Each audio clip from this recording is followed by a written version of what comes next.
Assalamualaikum warahmatullahi wabarakatuh.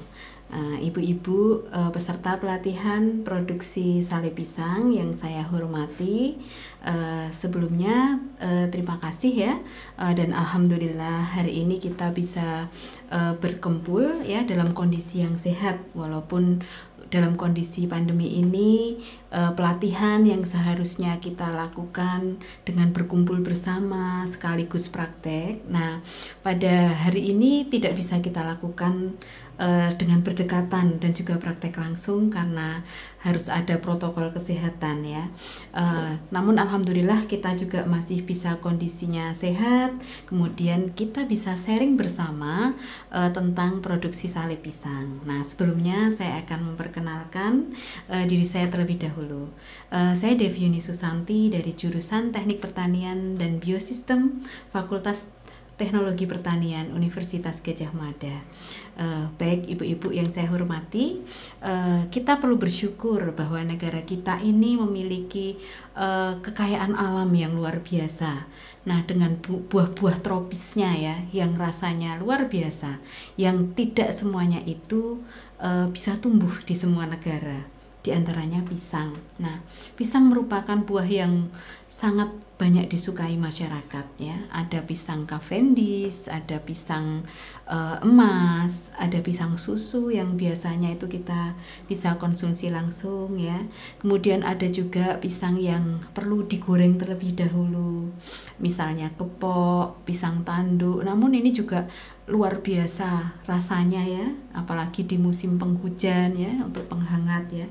Kemudian ada juga pisang yang mungkin lebih susah atau lebih kurang disukai kalau dikonsumsi segar, seperti pisang uter ya. Dikonsumsi segar mungkin kurang begitu enak karena ada rasa sepat dan masamnya. Ketika digoreng dia juga kurang begitu sebagus pisang kepok. Nah, oleh karena itu pisang uter ini kadangkala memiliki harga yang cenderung relatif lebih rendah dibandingkan pisang-pisang yang lain. Misalnya sekitar 5.000 sampai 8.000 per sisir ya kalau nggak salah. Nah, walaupun demikian, justru ini membuat tantangan bagi kita bagaimana agar bisa memberdayakan pisang uter yang produksinya cukup berlimpah ini juga untuk bisa menjadikan memberi nilai tambah yang lebih gitu ya.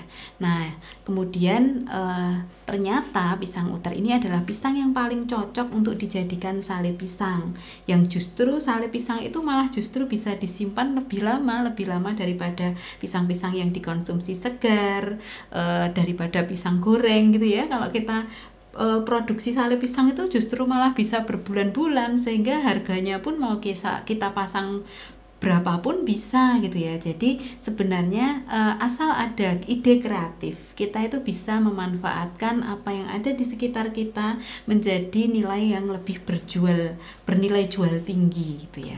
Nah, baik, ini adalah gambaran ya dari ibu-ibu yang mendirikan home industry untuk memproses sale pisang.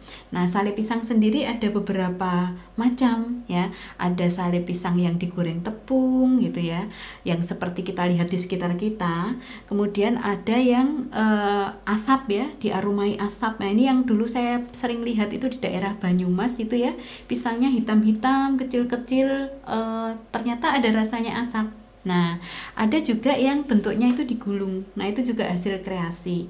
Nah, kemudian ada yang tadi bentuknya utuh, ada yang diiris-iris, ada yang digencet ya. Jadi bentuknya tuh macam-macam. Rasanya pun juga sudah dikreasikan macam-macam. Ada yang original, ada yang keju, ada yang coklat dan sebagainya. Tentu saja kreativitas ini akan membuka peluang bagi tumbuhnya home industry ya.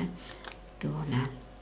Kemudian pada prinsipnya pengolahan sale pisang itu adalah pisang yang dikeringkan.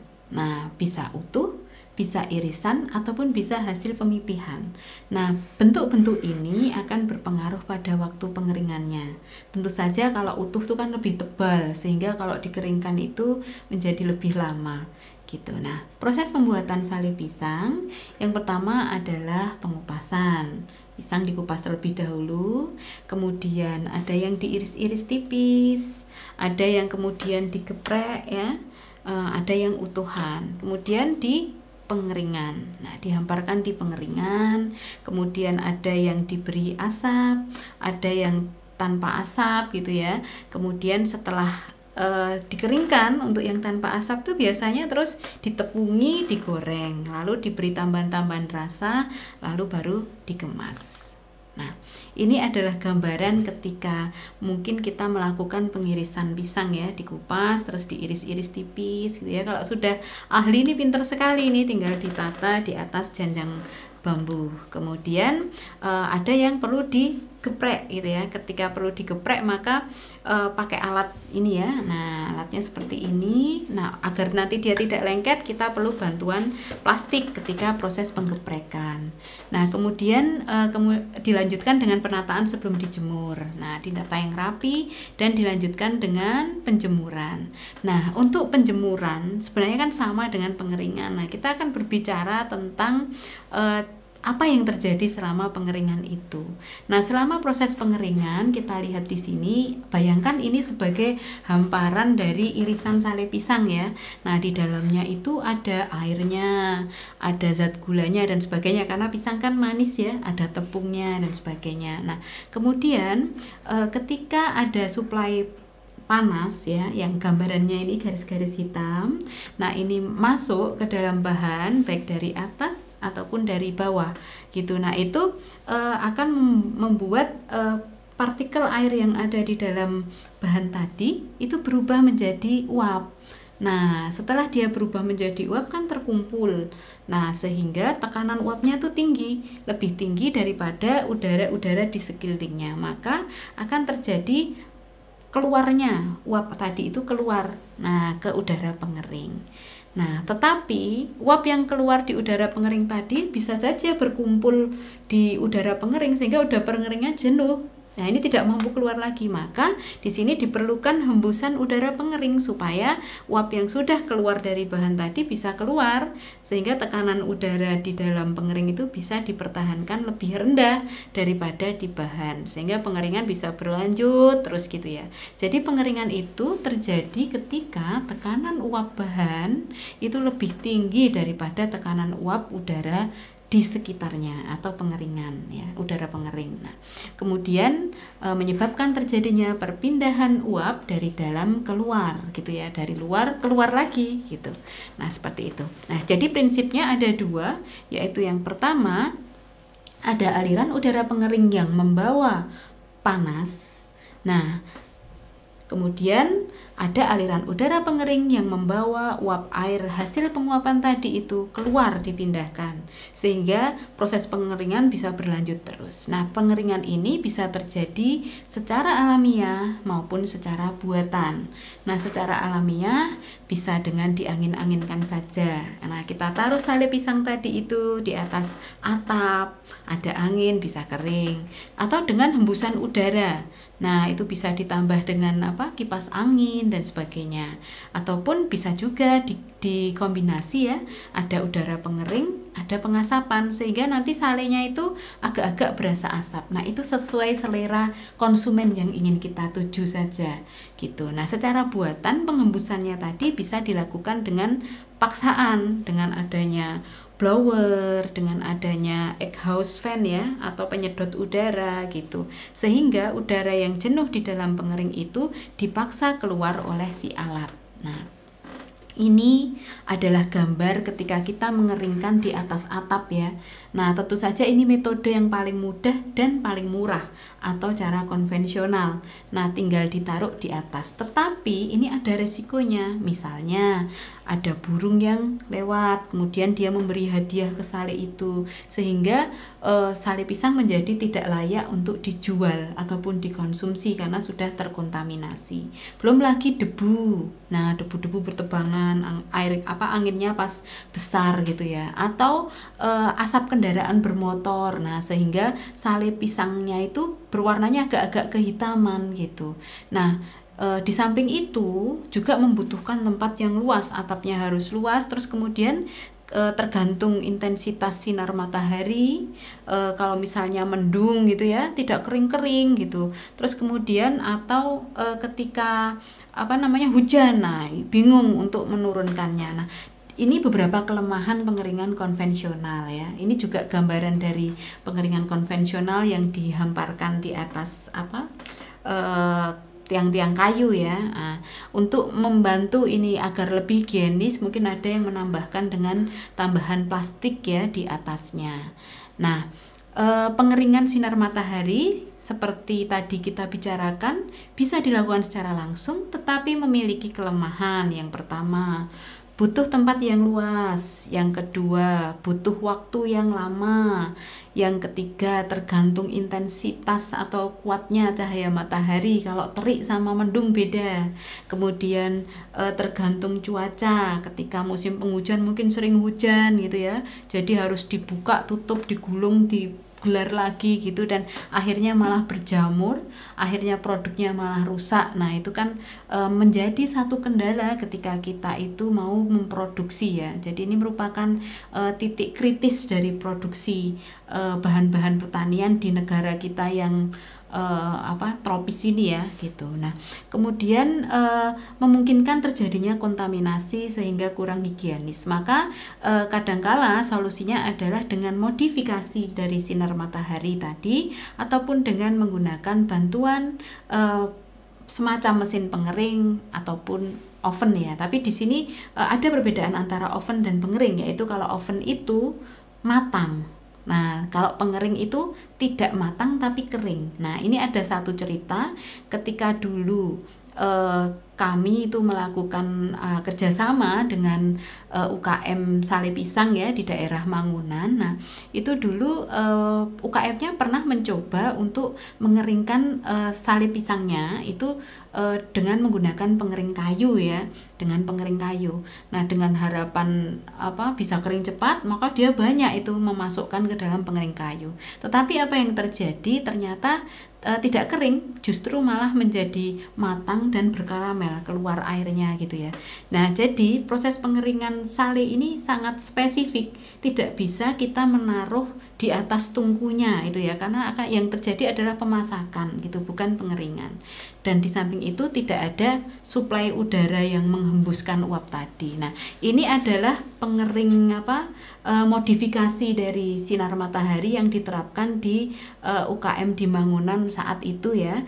Nah, inovasi ini sangat sederhana, sebenarnya dibantu dibuat bersama mahasiswa, antara UKM dan mahasiswa, kemudian dengan bahan-bahan yang ada di sekitarnya, ada anyaman bambu, ada mungkin membeli ya, kalau yang lapisan stainlessnya ini dibentuk gitu ya, tungkunya dibuat gitu, dan itu ternyata bisa berhasil digunakan untuk mengeringkan sale pisang. Nah, kapasitasnya itu bisa 15 kg.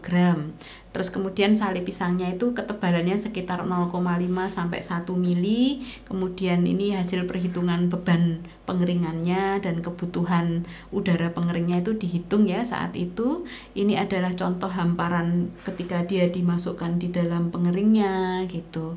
Nah, kemudian waktu pengeringannya itu sekitar 440 menit untuk 15 kilo. Nah, ini sudah lebih cepat ya dibandingkan kalau dengan sinar matahari itu harus beberapa hari gitu.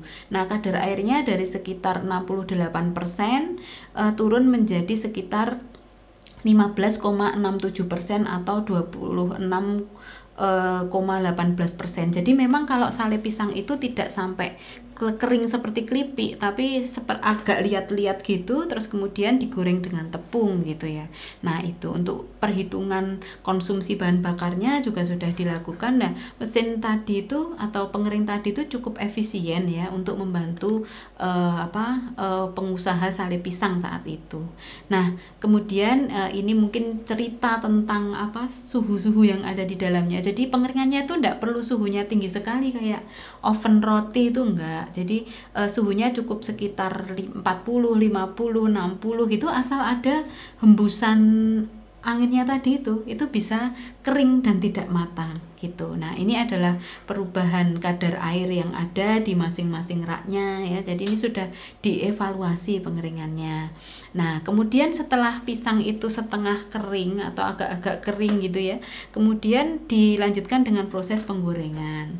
Nah, proses penggorengannya itu menggunakan campuran tepung. Tepungnya itu ada tepung beras, tepung terigu, tepung tapioka. Nah, ini saya pikir Bapak dan Ibu ini lebih ahli nih tentang komposisinya. Kemudian untuk pengencernya nanti kita bisa menggunakan santan, menggunakan susu, air gitu ya. Kemudian untuk bahan adonan aromanya kita tambahkan vanili, untuk rasanya kita tambahkan gula, ada tambahan telur, garam dan sebagainya sesuai selera kita dan inovasi kita.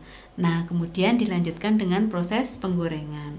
Nah, proses penggorengan ini kalau sale pisang harus dilakukan dengan minyak yang banyak atau deep frying gitu ya.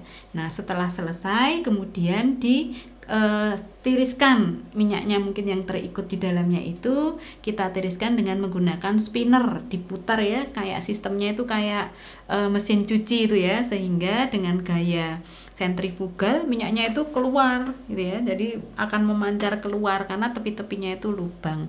Nah, sistemnya spinner tuh kayak seperti itu gitu.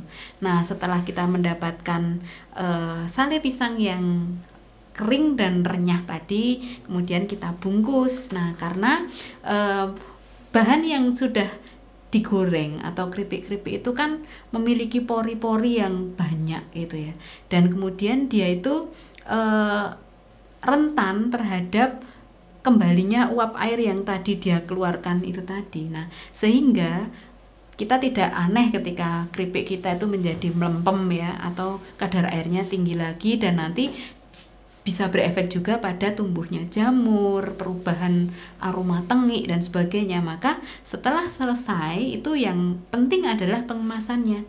Nah, bagaimana kita mengemas sale pisang tersebut agar bisa melindunginya dari kelembaban udara sekitar maupun dari oksigen dari luar yang bisa menyebabkan ketengikan dari si sale pisang tadi. Nah, pengemasannya bisa diinovasi, ada yang biasa, ada yang di dalam kardus ya, mungkin harganya jadi lebih mahal. Kemudian ada yang di macam-macam ya bentuknya. Jadi pengemasan itu juga menjadi sebuah kreasi yang akan membedakan harga di antara produk-produk sale pisang yang kita hasilkan. Nah, saya kira itu yang kita bahas hari ini. Terima kasih atas perhatiannya. Wassalamualaikum warahmatullahi wabarakatuh.